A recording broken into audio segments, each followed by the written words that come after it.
అందుకే శివమహాపురాణంలో ఒక మాట చెప్తారు.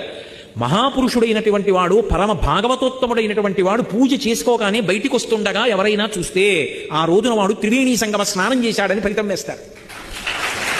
ఒక్క సత్పురుషుడు కానీ కనపడితే జీవితంలో ఆయన వంకను వీలా చూస్తే ఆ రోజున గంగా స్నానం చేసిన ఫలితం వేస్తారు, పాపం పోతుంది.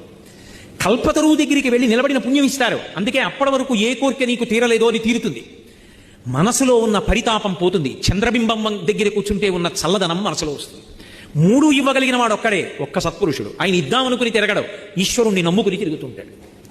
అందుకే సత్పురుషుల యొక్క సహవాసం అంత గొప్పది. వాళ్ళ కోసం భగవంతుడు వెంటబడి తిరుగుతుంటాడు. తులసీదాస్ గారు చచ్చిపోయిందని తెలియక ఒక వ్యక్తిని బ్రతికున్నాడన్న మాటతో మాట్లాడారు. టక్కుని లేచి కూర్చున్నాడు.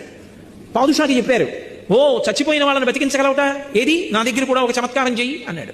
నేను చెయ్యను, నేను అన్న మాట రాముడు నిజం చేస్తాడు, నాకు వాటితో సంబంధం లేదన్నాడు.